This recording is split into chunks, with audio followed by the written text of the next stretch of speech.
أنشيلوتي يوضح رأيه في عدم احتساب هدف لامين يامال بالكلاسيكو. ألفونسو ديفيز على اعتاب سانتياغو برنابيو. خطة مدريدية لضم أفضل ظهير في العالم. إنريكي يلتزم الصمت، فماذا سيقرر مبابي؟ فاسكيز يثير الجدل حول مستقبله مع الملكي. رودريغو يحسم مصيره مع ريال مدريد. بيكيه يتهم الريال بالسرقة. التحكيم سرق الفوز من برشلونة. شافي يطلب اجتماعا عاجلا. ما هي الخطوة القادمة؟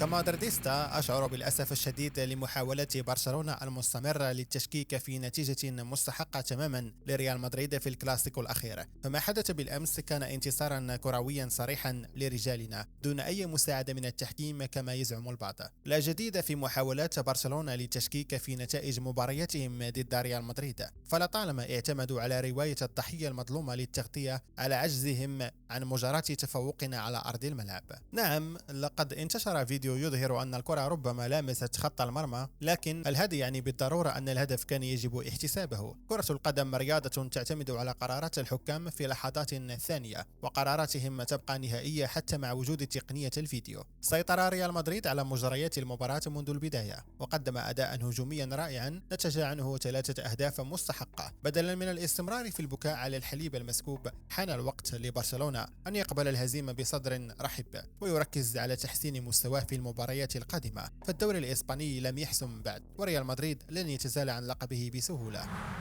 ريال مدريد هيجيب ألفونسو ديفيز أفضل ظهير في العالم من بايرن ميونخ. عقد ديفيز ينتهي صيف 2025، وهو حريص على الانضمام للملكي في الميركاتو الصيفي القادم. وحسب الصحفي الموثوق فابريزيو رومانو خبير سوق الانتقالات، فهناك سيناريوهين لضم ديفيز. أولا، التعاقد معه في الميركاتو الصيفي المقبل. ثانيا، الانتظار حتى نهاية عقده لضمه مجانا، في حال طلب بايرن مبلغا مبالغا فيه من 60 إلى 70 مليون يورو. بصراحة صفقة ديفيز ستكون قنبلة. هو ظهير أيسر استثنائي هجومي ودفاعي مميز، وسرعته هائلة. معه هيكمل خط دفاعنا بشكل خرافي، ونقدر ننافس على كل البطولات بقوة. هل أنتم متحمسون لضم ديفيز؟ شاركوني آراءكم في التعليقات.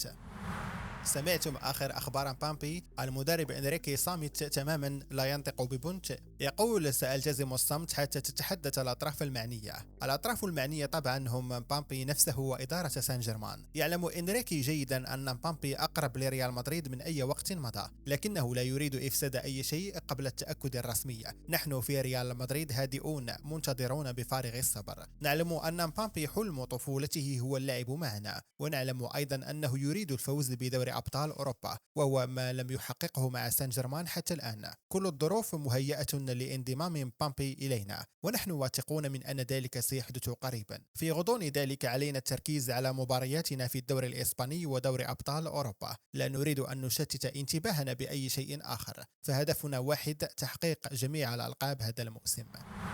هل سمعتم تصريحات بيكيه الأخيرة يا شباب؟ يزعم بيكيه أن ريال مدريد سرق الفوز من برشلونة بالأمس في الكلاسيكو بسبب الأخطاء التحكيمية. بيكيه يرى أن ركلة الجزاء التي احتسبت لنا غير صحيحة، وأن لوكاس فاسكيز تعمد السقوط للحصول عليها، كما أنه علق على هدف لامين يامال الملغي مؤكدا أنه كان هدف صحيحا، ويجب أن تكون هناك كاميرا ثابتة بالتوازي مع المرمى لتحديد مثل هذه الحالات بشكل دقيق.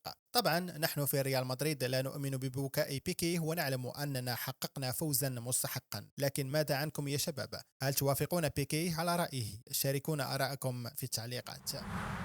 أداء خرافي من لاعبنا الرائع، سجل هدفا وصنع آخر ليقود ريال مدريد للفوز 3-2 على برشلونة. طبعا بعد هذا الأداء الرائع كلنا نتساءل عن مستقبله مع الميرينغي. عقده ينتهي في الصيف، فماذا سيحدث؟ في تصريحاته بعد المباراة قال فاسكيز: لا أخبار جديدة بخصوص تجديد عقدي، فنحن نركز على الموسم الحالي فقط. وأضاف: من المبكر جدا معرفة ما سيحدث في المستقبل، لكن مصادر موثوقة تشير تقارير من شبكة ريليفو الإسبانيا إلى وجود محادثات بالفعل بين ريال مدريد وفاسكيز حول تجديد عقده. وتؤكد الشبكة أن الميرينغي سيقدم عرضا رسميا للاعب للاحتفاظ به. فماذا نعتقد نحن؟ من وجهة نظري فاسكيز لاعب لا غنى عنه في ريال مدريد. خبرته، إخلاصه، وروحه القتالية لا تقدر بثمن. لذا أتمنى من كل قلبي أن يتم تجديد عقده، وأن يستمر في إسعادنا بأدائه الرائع لسنوات أخرى.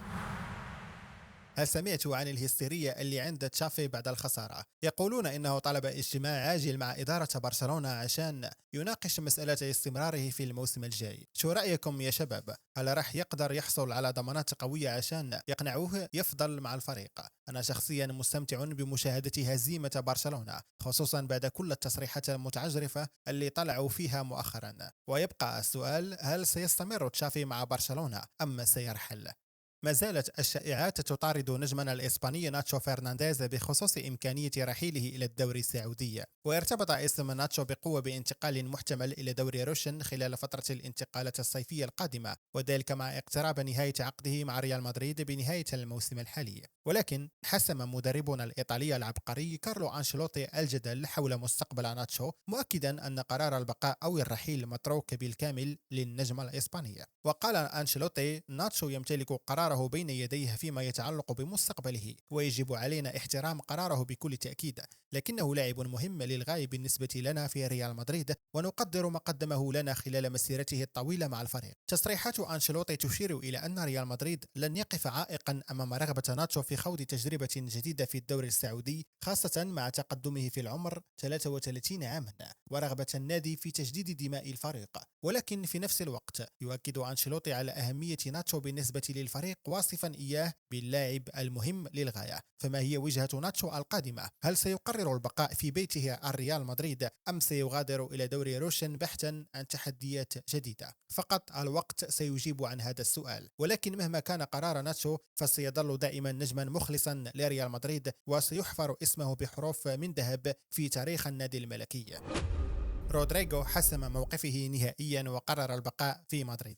نجمنا الشاب اللي أثبت نفسه بقوة في آخر موسمين رفض كل الإغراءات وفضل الاستمرار مع العائلة البيضاء. صحيح أن وصول مبابي قد يهدد مكانته شوية، لكن رودريغو أثبت رجولته وثقته بقدراته. هو أصلا من محبي النادي وشايف نفسه فيها، وعلاقته قوية جدا تربطه بأنشيلوتي الذي شبهه بالأب. بصراحة أنا سعيد جدا بقراره. رودريغو لاعب موهوب وواعد، ووجوده مع كوكبة النجوم اللي عندنا هيكون إضافة قوية للفريق. نتمنى له التوفيق والمزيد من التألق مع ريال مدريد.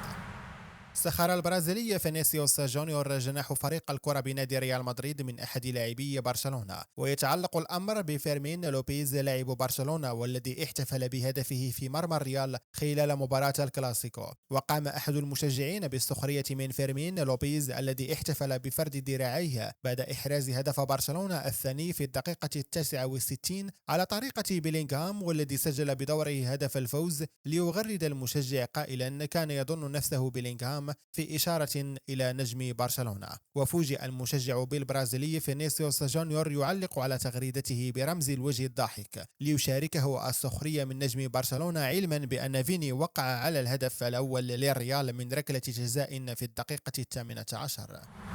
كشف الإيطالي كارلو أنشيلوتي مدرب ريال مدريد عن رأيه في كرة لامين يامال نجم برشلونة الجدلية في مباراة الكلاسيكو. وشهدت المباراة حالات تحكيمية مثيرة للجدل، أبرزها بكل تأكيد كرة لامين يامال الذي فشل الفار في التأكد من دخولها بكامل محيطها في المرمى أم لا بسبب عدم توافر تقنية خط المرمى عين الصقر. وتحدث أنشيلوتي عن تلك اللقطة قائلا: أعتقد أن كرة لامين يامال لم تدخل المرمى بكامل محيطها لأنه لا توجد صورة واضحة لذلك. وعن تألق لوكاس فاسكيز في الكلاسيكو تحدث قائلا: دعني أتذكر لوكاس فاسكيز، يا له من لاعب، مستواه رائع للغاية. وتابع: إنه يتنافس مع كارفاخال الذي يعد أحد أفضل اللاعبين في العالم، وكان بإمكاني مشاركة داني، لكن لوكاس كان في حالة جيدة جدا.